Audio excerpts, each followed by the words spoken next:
on a public level. But I want to give you this final thing. I'm done. I did something different in this message that I'm going to mention to you in a moment. I did something different. But how many people here have cell phones? If you got your cell phone, raise your cell phone. Get your cell phone. Pull it out. Pull out, raise it. I want to see everybody got a cell phone. Throw your cell phone up in the air. Wave it like you just don't care. You got your cell phone. Look at all these cell phones up in here. Oh, who y'all calling in the choir? That's what I want to. Jesus is on the main line. Got your cell phone.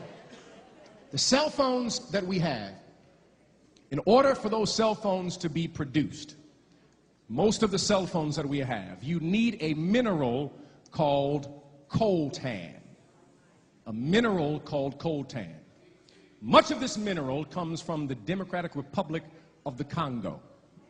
The Congo was at one time was a Belgian colony. In 1960, they declared their independence, and a gentleman by the name of Patrice Lumumba became prime minister. Patrice Lumumba went to Ghana and sat at the feet of the father of Pan-Africanism named Kwame Nkrumah. Kwame Nkrumah is our school down the street is named after the father of Pan-Africanism. And when he realized, sitting down with Kwame Nkrumah, he could go back to the Congo, and the Congo could grow and develop. But because there was so much money at stake, because the majority, one of the richest countries on the planet is the Congo. The Belgium and the U.S. government, it was Dwight Eisenhower, got with the National Security Office, and they said that this man needs to be eliminated, and they passed information to the rebel forces in the Congo, and they found Patrice Lumumba, and they assassinated him. And then a gentleman by the name of Mobutu became to power, and the U.S. gave him over $300 million to oppress his own people, to make sure gold and silver and coltan would continue to flow to Europe and the United States and Australia. And then in 1997, when Mobutu died of cancer, there was another person who came to power by the name of Kabila. And Kabila then eventually died, but a civil war ensued. And in order to finance the civil war, because cell phones were exploding at that time, they would mine coltan. Doesn't seem like much, but in order to, this cell phone you have, the cell phone I have, it has coltan in it. In order to get that coltan, they would kidnap children to mine the coltan in the Congo. In the last 10 years or so, 5.4 million children have been murdered in the Congo.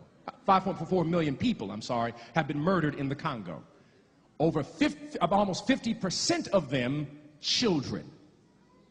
That every time you purchase your cell phone, you finance the oppression of a child, of a country. And there was a particular law that was attempting to be passed in the U.S. Congress that kept dying. It was called the Conflict-Free Coltan Law. So that no company in the United States could receive coltan from the Congo or any other area where children are being used, where it was being financing a civil war, where murder was going on, all of that. And this war that is going on, 5.4 million people. Let me explain it this way. In World War II, 400,000 people died. In the Civil War, 500,000 people. 5.4 million people. Larger than any other conflict, any other war since World War II.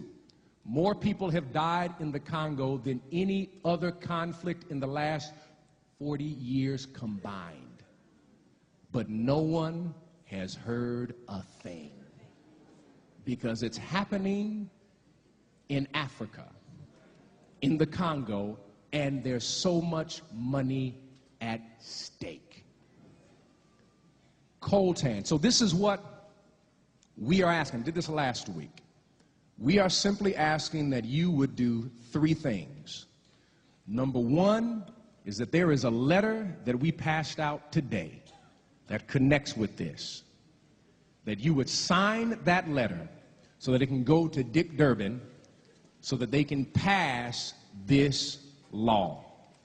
The second thing is every Wednesday, every single Wednesday from 12 to 1 and 7 to 8, here's something that is a novel idea. Turn off your cell phone. I mean off, no, not on vibrate. Turn it off and put on your voicemail why you have turned it off. Why you have turned it off, to educate people about coltan. We're calling this Don't Be a Sellout campaign. C-E-L-L. Don't be a sellout, to finance the oppression of our own people. You're not going to see this on CNN. They will not broadcast it on MSNBC, ABC, CBS, NBC, and Lord knows Fox ain't going to say a word. 5.4 million children, children who are 8, 9, and 10 years of age, who are being used to mine with their bare hands so you can text and play Angry Birds.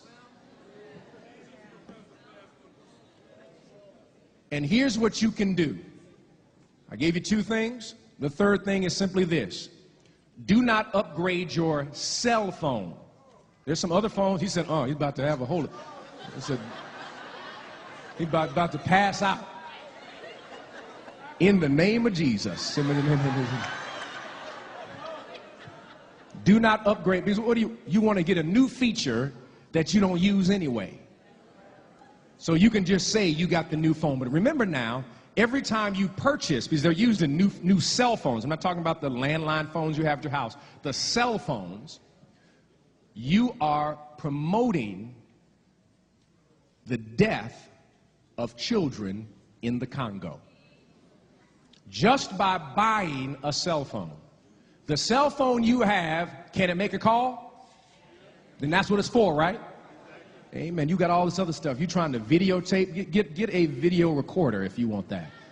You buy that.